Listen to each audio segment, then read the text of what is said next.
معدوم نہ تھا سایہ شاہ ثقلین، اس نور کی جلوہ گاہتی ذات حسنین۔ سبحان اللہ سبحان اللہ سبحان اللہ۔ معدوم یعنی چھپا ہوا، اور شاہ ثقلین سے مراد یہاں نبی کریم صلی اللہ تعالی وسلم کی ذات ہے۔ شاہ ثقلین یعنی دونوں جہاں کے بادشاہ، شہنشاہ۔ سبحان اللہ۔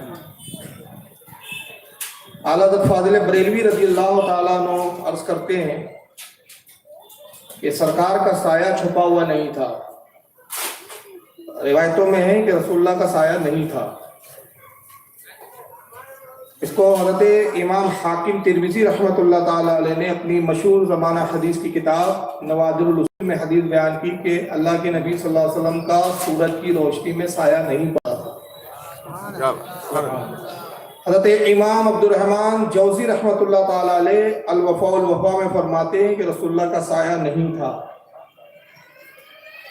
حضرت سیدنا امام شہاب الدین احمد قسطلانی رحمۃ اللہ علیہ المحب اللدنیہ میں فرماتے ہیں کہ رسول اللہ کا سایہ نہیں تھا۔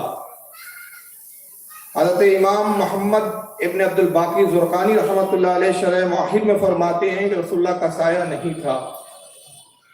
حضرت سیدنا امام جلال الدین سیوطی رحمۃ اللہ تعالی علیہ الخصائص الکبریٰ میں فرماتے ہیں کہ رسول اللہ کا سایہ نہیں تھا۔ حضرت امام علامہ اسماعیل نبہانی رحمۃ اللہ تعالی علیہ حجت اللہ علی العالمین اپنی کتاب میں فرماتے ہیں کہ رسول اللہ کا سایہ نہیں تھا۔ درج کے بہت حوالے ہیں، کثیر حوالے ہیں، چند میں نے کتابوں کے حوالے پیش کر دیے، چند ائمہ کے حوالے آپ کے سامنے رکھ دیے کہ رسول اللہ کا سایہ نہیں تھا۔ لیکن اعلیٰ حضرت عشق و محبت میں ڈوب کے کہتے ہیں کہ نہیں، رسول اللہ کا سایہ تھا۔ اور وہ سایہ کیا تھا؟ معدوم نہ تھا سایہ شاہ ثقلین۔ معدوم یعنی چھپا ہوا نہیں تھا رسول اللہ کا سایہ۔ شاہ ثقلین کا، نبی کریم کا سایہ چھپا ہوا نہیں تھا، معدوم نہ تھا سایہ شاہ ثقلین، اس نور کی جلوہ گاتی ذات حسنین۔ تنزیل نے سائے کے حصے دو کیے، ایک سے بنے حسن، ایک سے بنے حسین۔ سبحان اللہ سبحان اللہ۔ نبی کریم کا جو سایہ تھا وہ امام حسن اور امام حسین کی ذات تھی۔ اور سایہ جسم کے پیچھے ہوتا ہے، جسم کا وجود ہو تو سایہ ہوتا ہے، اصل جسم نہ ہو تو سایہ نہیں ہو سکتا۔ آج 10 عاشورے کی شب ہے، شب نہیں ہے بلکہ دن ہے۔ اصل میں اب شب اس لیے لفظ نکل گیا ہے کہ رات میں تقریر کرنے کی عادت ہے، اور بہت کم موقع آتے ہیں کہ کبھی دن میں خطاب کرنے کا موقع ملے، اور میدان میں، کھلے میدان میں دن میں پہلی بار میں خطاب کر رہا ہوں۔ اب تک جتنے بھی دوپہر یا دن کے پروگرام کے یا تو کالجوں میں بولنے کا موقع ملا یا یونیورسٹیوں میں بولا ہے، لیکن کھلے میدان میں دن میں بولنے کا یہ پہلا موقع ہے۔ بہرحال بڑا شکر گزار ہوں، ابھی صرف 3 روز پہلے خطاب کر کے یہاں سے لوٹا تھا، اور 2 دن کے بعد ہی 2 دن قبل یعنی دوسرے دن ہمارے بختیار بھائی کا فون آیا کہ بمبئی بازار میں، اندور میں جلسہ لینا چاہ رہے ہیں یہاں کی عوام۔ میرے پاس کیونکہ تاریخ تھی 2 دن کے بعد سنبھل جانا ہے، لیکن یہ تاریخ خالی تھی، میں نے کہا ٹھیک ہے، تاریخ ہے تو پھر انکار کرنے کی کوئی گنجائش نہیں ہے۔ بڑی اجلت کے ساتھ میں حاضر ہوا، اور بالکل ایگزیکٹ 5:15 بجے، بہت ہو گیا، آخری حد ہے، 5 بجے مجھے نکلنا ہے کیونکہ 6:30 بجے میری فلائٹ ہے، اور ابھی 3:15 ہو گئے، 1.5 گھنٹہ پونے 2 گھنٹے میں جو کچھ خطاب ہو، تو زیادہ میں تمہید کو کوئی لمبا چوڑا بیان نہیں کروں گا، بلکہ تمہید کو ترقی کر رہا ہوں، اور بغیر کسی تمہید کے بالکل اصل موضوع پہ آ رہا ہوں کہ موضوع یہ دیا گیا ہے کہ شہادت امام حسین کے بعد واقعات کربلا۔ حالانکہ شہادت حسین کے بعد کی جو تفصیلات ہے، جو واقعات ہے، وہ اتنے طویل ہے کہ میں سمجھتا ہوں کہ جتنی تفصیلات واقع کربلا میں بیان کرنے کے لیے لگتی ہے، اس سے دوگنی اور تگنی بلکہ وقت، اور اتنی تفصیلات بیان کرنے کے لیے اس سے زیادہ وقت چاہیے۔ کربلا وہاں ختم نہیں ہو جاتی ہے کہ جہاں امام حسین شہید ہو جاتے ہیں، بلکہ اس کے بعد ایک اور کربلا شروع ہوتی ہے۔ کربلا کا یہ سفر بڑا طویل ہے، جو مدینے سے شروع ہوا مکہ تک آیا، مکہ سے کوفہ تک، کوفہ سے کربلا تک، کربلا سے پھر کوفہ، اور کوفہ سے پھر دمشق تک، اور دمشق سے پھر مدینہ۔ یہ بڑا طویل سلسلہ ہے۔ بس فرق اتنا ہے کہ جب مکہ سے یہ اہل بیت نبوت کا قافلہ نکلتا ہے تو اس کے سپہ سالار جو ہے کربلا تک امام حسین ہے، اور شہادت حسین کے بعد کربلا تو جاری رہتی ہے، لشکر کا یہ سفر جاری ہے، لیکن اب سالار بدل چکا ہے۔ اب سالار امام حسین نہیں بلکہ آپ کی بہن، چہیتی بہن حضرت زینب، بی بی زینب ہے۔ آج کی یہ تاریخ 10 عاشورے کی تاریخ، صبح فجر کے بعد یہ جنگ شروع ہوئی، اور 22,000 لشکر جرار ان لوگوں کو قتل کرنے اور ان لوگوں کو تباہ و برباد کرنے کے لیے یزید کا لشکر میدان کربلا میں پڑاؤ ڈالتا ہے، کہ جو 72 نفوس پر مشتمل ہے، اور ان 72 میں بھی عورتیں بھی ہیں، بچے بھی ہیں، بوڑھے بھی ہیں، سبھی مرد نہیں ہے، پورے کے پورے 72۔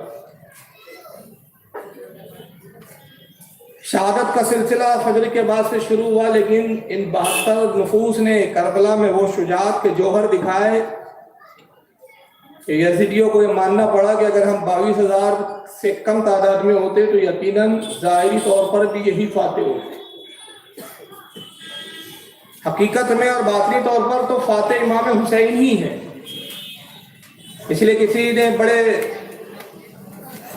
خاص انداز میں ایک جملہ کہا، ایک شعر کہا کہ قتل حسین اصل میں مرگ یزید ہے، اسلام زندہ ہوتا ہے ہر کربلا کے۔ امام علی مقام کی شہادت کے بعد جب سارے اہل بیت کے افراد شہید ہو گئے، صرف امام زین العابدین بیمار، ایک عابد بیمار باقی ہے۔ حضرت حسن حضرت مسنہ جو امام حسن کے صاحبزادے بچے ہیں، 2-4 کچھ چھوٹے بچے رہ جاتے ہیں، اور جوان مردوں میں جتنے بھی ہیں سب اللہ کی راہ میں شہید ہو گئے۔ امام علی مقام کی جب شہادت واقع ہوئی، امام حسین کی شہادت کے بعد بھی ان یزیدیوں کا کلیجہ ٹھنڈا نہیں ہوا،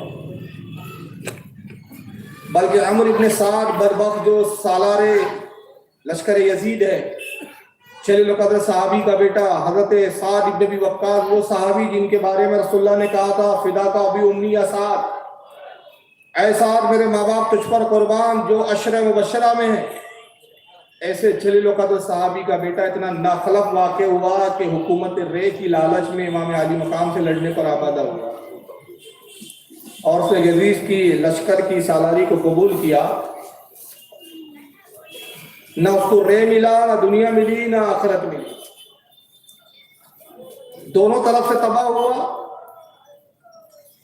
لیکن بہرحال جب امام حسین کی شہادت ہو گئی تو جوش جنون کا اس کا یہ عالم تھا، دیوانگی کا یہ عالم تھا کہ امام حسین کی شہادت پر کے بعد بھی اس کو صبر نہیں آیا، اس کا کلیجہ، اس کا دل ٹھنڈا نہیں ہوا، بلکہ اس نے 20 گھوڑ سواروں کو حکم دیا کہ امام علی مقام کے لاشوں کو گھوڑوں کے ٹاپوں تلے رون ڈالا جائے۔ اللہ اکبر، اللہ اکبر۔ عمرو ابن سعد بدبخت چند سپاہیوں کو اس نے اشارہ کیا، ایک بخت آگے بڑھتا ہے، اس نے امام حسین کی وہ ناش مبارک، وہ جسم مبارک جس میں کئی تیر پیوست تھے، پیشانی پہ تیر ہے، سینے میں نیزے گڑے ہوئے ہیں، جسم تلواروں سے چھنی ہو چکا ہے، اس عالم میں بھی انہوں نے امام علی مقام کے جسم اطہر کو دیکھ کر نہ عبرت حاصل کی، نہ یہ تصور ان کا بیدار ہوا کہ یہ نواز رسول کا جسم مبارک ہے۔ ایک بدبخت آگے بڑھتا ہے، اس نے امام حسین کے پاجامے کو اتار دیا، دوسرے نے امام علی مقام کے کرتے کو اتارا، ایک بدبخت نے امام علی مقام کی امامے کو اتار لیا اور لے لیا، اور وہ بدبخت جس نے امام حسین پر سب سے پہلا نیزہ ایسا مارا تھا کہ سینے سے پار ہو کے پیٹ کے باہر نکل گیا تھا، اور اسی نیزے کی شدت کی بنیاد پر امام علی مقام کے ہاتھ سے گھوڑے کی رکاب چھوٹ گئی تھی۔ اس کی تفصیلات ہے لیکن وقت نہیں ہے کہ میں شہادت امام حسین بیان کرتا کہ کس انداز میں ہوئی۔ اس کا نام تاریخ میں سنان ابن انس آتا ہے. یہ بدبخت آگے بڑھا, امام حسین کی انگلیوں میں اس کو ایک انگوٹھی نظر آئی. اس نے وہ انگوٹھی کو نکالنے کی کوشش کی, لیکن چونکہ ایک طویل عرصے سے جب کوئی انگوٹھی پہنتا ہے تو وہ آس پاس کی انگلی تھوڑی پھول جاتی ہے اور انگوٹھی اپنی جگہ مضبوط کے ساتھ جم جاتی ہے. اس نے بڑی کوشش کی کہ امام حسین کی انگوٹھی کو میں نکال لوں, لیکن جب دیکھا کہ یہ انگوٹھی نکل نہیں پا رہی ہے تو بدبخت نے اپنے کمر میں لٹکے ہوئے خنجر کو نکالا اور امام علی مقام کی اس انگلی کو شہید کر دیا. اور جب یہ جسم اطہر کو برہنہ کر چکے, جسم اطہر سے لباس ہٹا چکے, 20 گھوڑ سوار سر پر گھوڑوں کو دوڑاتے ہوئے آتے اور امام حسین کے جسم اطہر پر دوڑنا شروع کرتے, اور اس کا عالم یہ ہوا کہ آپ کے جسم کی ہڈیاں تک چورا ہو گئی. جناب زینب آپ کی بہن یہ منظر دیکھ رہی تھی اور تڑپتی تھی, اور اس کے بعد چیختی تھی کہ عامر ابن سعد, افسوس کہ تیری بدبختی کا عالم اب بھی ختم نہیں ہوا, تیری جفا کشی کا عالم اب بھی ختم ہونے کا نام نہیں لیتا. نواز رسول کی گردن تن سے جدا کر دی گئی. ارے بدبخت, کم سے کم وہ جسم پہ تو رحم کر کہ جو سر بریدہ ہے, جس کا سر ہی دھڑ سے غائب ہے. لیکن عامر پر اس کا کوئی اثر نہیں ہوا اور وہ مسکراتا رہا. پھر دوسرے لاشوں پر بھی گھوڑے دوڑائے گئے. دوسرا حکم عمر نے یہ دیا کہ جتنے شہداء, جتنے بھی اہل بیت کے افراد ہیں, سب کے سروں کو تنوں سے کاٹ کر جدا کر دیا ہے. اس لیے میں چاہتا ہوں کہ یہ سر ابن زیاد کے دربار میں پیش کیا جائے اور ابن زیاد کے ذریعے پھر یزید کے دربار میں پیش ہو. یقیناً یزید مجھ سے راضی ہوں گا اور رے کی حکومت مجھے سونپ دی جائے گی. یہ لفظ رے آپ بہت سنتے ہوں گے, لیکن شاید آپ کو نہیں پتا کہ رے ہے کیا. میں آپ کو سمجھا دوں کہ رے جس ملک کے لالچ میں ابن زیاد نے, عامر ابن سعد نے اپنی آخرت تباہ کی تھی مردود نے, وہ رے کی حکومت جس کا آج موجودہ نام تہران ہے, ایران کی راجدھانی تہران, اسی کو پہلے اس وقت کہا جاتا تھا رے. اور یہ بڑا امیر و کبیروں کا بڑا دولت مند ملک تھا, بڑا دولت مند شہر تھا. سر تن سے جدا کر دیے گئے. اس کے بعد دوسرا حکم عمرو بن سعد دیتا ہے کہ خیمہ حسین میں آگ لگا دی جائے. چند ناویکار سپاہی آگے بڑھے, ہاتھوں میں ان کے مشالیں تھیں. جلتی ہوئی مشعلوں سے جب انہوں نے خیموں کو جلانا شروع کیا, پاک دامن بیویاں اپنی جان بچانے کے لیے خیموں سے نکل کر ادھر سے ادھر بھاگتے ہوئے نظر آتی. حضرت شہر بانو حضرت امام علی مقام کی زوجہ مطہرہ خیمے کے باہر نکلنے پر مجبور ہو گئی, اس لیے کہ اگر آپ پردے کے لیے خیموں میں رہیں گے تو خیموں کے ساتھ یہ بھی جل جائے گی. اگر جان بچانا ہے تو خیموں سے نکلنا ضروری ہے. حضرت رباب امام علی مقام کی دوسری زوجہ مطہرہ ہے, وہ بھی خیمے کے باہر. چھوٹی سی حضرت سکینہ, وہ بھی خیمے کے باہر. حضرت زینب آپ کی امام علی مقام کی بہن, وہ بھی خیمے کے باہر آتی ہے. اور وہ کنیزیں حضرت فسہ اور جو دوسری کنیزیں تھی اہل بیت کی خواتین کی خدمت میں جو رہا کرتی تھی, اچانک حضرت زینب کو یاد آتا ہے, کہا کہ میرا بھتیجا زین العابدین کہاں ہے. خیال آیا کہ وہ تو بیمار ہے, بستر سے اٹھ نہیں سکتا. خیمے میں دوڑتے ہوئے جاتی ہے, دیکھا کہ زین العابدین بخار کی حالت میں بالکل جسم تپا ہوا ہے, بستر سے اٹھنے کی کوشش کرتے ہیں, لیکن کمزوری یا نقاہت کا یہ عالم ہے کہ امام زین العابدین اٹھنے سے قاصر ہے. حضرت زینب رضی اللہ تعالیٰ عنہ نے اپنے بھتیجے حضرت امام زین العابدین کو بڑے مشکل سے اٹھایا اور کسی طرح اپنے پیٹھ پر, جس طرح کسی بورے یا کسی سامان کو لاد دیا جاتا ہے, اس عالم میں اپنے پیٹھ پر رکھ کے امام زین العابدین کو خیمے سے اس عالم میں کھینچتے ہوئے لاتی ہے کہ حضرت زین العابدین کے پائے اقدس زمین پر لکیر کھینچتے ہوئے آتے ہیں. میں یہاں ایک جملہ کہنا چاہتا ہوں کہ حضرت زینب کا اس امت پر اتنا بڑا احسان ہے کہ امام زین العابدین کی جان اور ان کا جو تحفظ فرمایا, خدا کی قسم حضرت زینب نے اس سے بھی امام زین العابدین کی جان نہیں بچائی, بلکہ قیامت تک کی رسول اللہ کی, اہل بیت کی, خاندان نبوت کی جان پوری بچا دی. امامت کا تحفظ کیا حضرت زینب نے. کچھ یزیدی فوج خیموں میں داخل ہوئے اور پاک دامن بیویوں کے زیورات کو انہوں نے چھیننا شروع کیا. ایک خبیث آگے بڑھتا ہے, اس نے دیکھا کہ حضرت سکینہ امام علی مقام کی